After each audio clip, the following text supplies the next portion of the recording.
Nevada, and World of War. So, some pretty good stuff. It is 10 o'clock. WSIA Staten Island 88.9 FM. I'm Chris Soriano with the Chris Soriano Radio Experience. And in the greatest city in the world, it's 10 o'clock. And before we get to the local news, here is some words from our lovely friends at Pulse of the Planets. Jim, take it away. If we could efficiently tap the energy of the sun, we'd be able to supply affordable electricity for the entire world.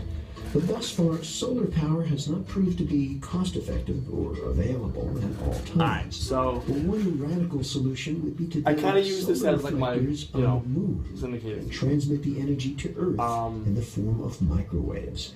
I'm Jim Metzner, and this is the Pulse of the Planet. With mixing. Now, what do you think you could make lunar-based solar panels out of? I'll show you Q green cheese. when we start playing the songs. When you just look at it, and actually, let me get a song in there now. Let me get like a musical CD. But it turns out all of the things that make the moon horrible for life make it Say hi, Clip. Circuitry. It's absolutely dry. It has no gases or chemicals that attack solid-state circuitry. And any handful of dirt that you pick up is 20% silicon.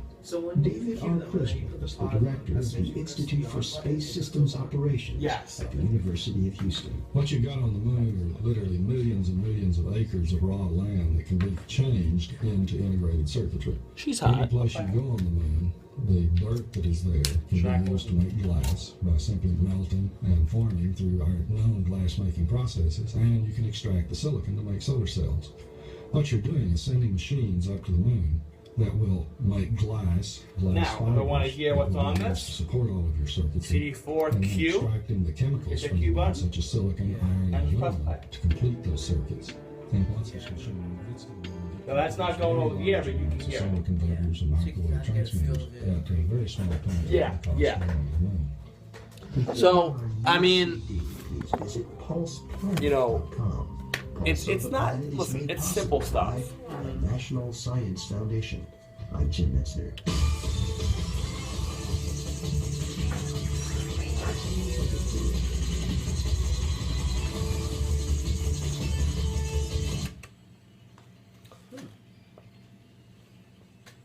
I'm Chris Soriano with this WSIA News Update at 10:02. Top story this morning, Israel is increasing air attacks on Hamas targets in the Gaza Strip following a failed Egyptian ceasefire effort. Associated Press reports that Israel has targeted the homes of 4 senior leaders of the organization. It is designated as a terrorist organization by Israel and a number of Western and non-Western governments. The Palestinian death toll from 9 days of fighting stands at 204, with over 1,400 wounded, according to Palestinian health officials. One man has been killed on the Israeli side, and several people have been wounded. The restart of bombing comes a day after Israel accepted an Egyptian peace proposal that called for a halt in the fighting. Hamas rejected the plan and instead launched more rockets at Israel. After the peace effort failed, Israeli Prime Minister Benjamin Netanyahu warned that Hamas will pay a high price for rejecting the truce offer. An Israeli newspaper reports that 4 rockets were intercepted over the Tel Aviv area very early this morning. Financial problems appear to be getting worse for the country's colleges and universities. A report from Moody's Investor Service indicates a, quote, negative outlook for U.S. higher education over the next 12 to 18 months. Moody's concludes that future tuition revenue growth will remain, quote, meager, end quote. Financial pressures include families who can't afford college, inadequate state funding, and political pressure to limit tuition increases. The report from Standard & Poor's notes that ratings downgraded exceeded upgrades for both public and private nonprofit colleges in 2013. The rating service reports that public financing of higher education remains below pre-recessionary levels. You know, wasting water could cost California residents a pretty penny nowadays. State regulators vote to approve fines up to $500 a day for residents who waste water on lawns, landscaping, and car washing. The vote comes after a report showed that consumption through California has actually risen despite the worst drought in decades. A survey by the State Water Quality Control Board indicates that conservation measures so far have failed to achieve 20% reduction in water use sought by Governor Jerry Brown. The rules take effect next month and include exemptions for public health and safety. And Hillary Clinton's in the news again. Hillary Clinton hints at a run for the White House. The former First Lady, Senator, and Secretary of State makes an appearance last night on Comedy Central's The Daily Show with Jon Stewart, and she told Mr. Stewart that she wants a home office. Stewart asks, quote, "Do you have a favorite shape for that home office? Would you like to have it corners?" End quote. Clinton replies, quote, "Fewer corners," end quote. The audience picked up on the fact that she was referencing the Oval Office in the White House. In a web-only cut from the interview, Clinton agreed with Stewart that the humanitarian crisis in Gaza is overwhelming. She says Palestinians in Gaza are, quote, "trapped by their leadership," end quote. And hopefully a track that will be on WSIA Radio soon enough. Blink-182 has a new album, and it's out on the way. Singer and guitarist Tom DeLonge announces the news via Instagram. He posts an old photo of him along with bassist Mark Hoppus and drummer Travis Barker. The Southern California's rock band last full-length studio album, Neighborhoods, was released in 2011, and we actually did play that over the air. Up All Night was the single, and it was very, very good. The following year, Blink-182 released an EP called Dogs Eating Dogs. The group has sold over 35 million albums worldwide.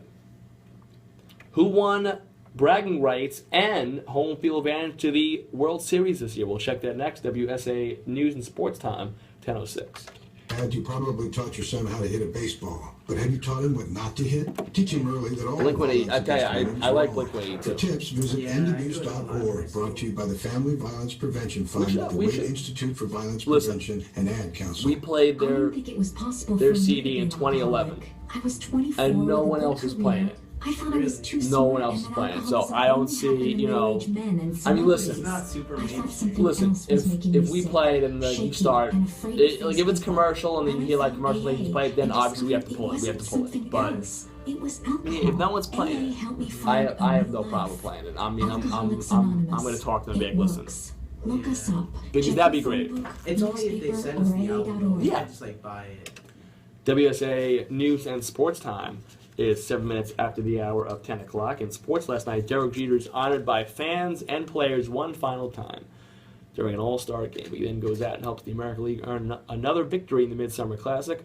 The 40-year-old Yankees captain has 2 hits in the American League win over the National League by a final score of 5-3. The American League wins the All-Star game for the 13th time in 17 years and gains home field advantage in the World Series. Mike Trout, 22-year-old center fielder for the Angels, is named Most Valuable Player. He provides a tie-breaking triple and later a go-ahead double. Tigers slugger Miguel Cabrera added a 2-run homer. Detroit's Max Scherzer gets the victory, and Twins' Glenn Perkins earns the save in his home ballpark, which is Target Field, which is the site of last night's All-Star game. It appears the Big Three in Miami is now reduced to 2. The Heat announced they have re-signed shooting guard Dwayne Wade. ESPN.com reports that the deal is for 2 years at $31.1 million with a player option for the second year. Sources say that Wade is taking an $11 million pay cut over 2 years from the deal he opted out of.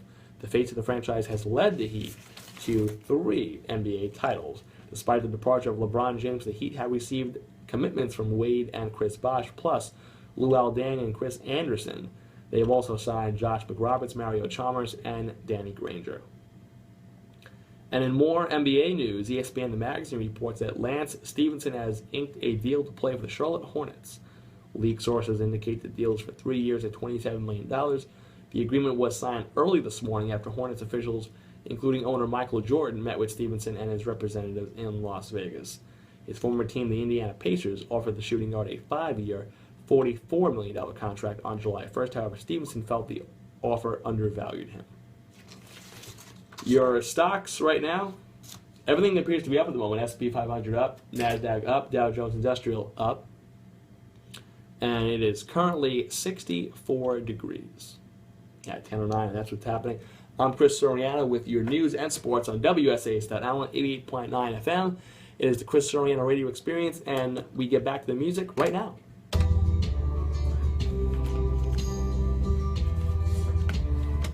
Here's Jacqueline Monroe shooting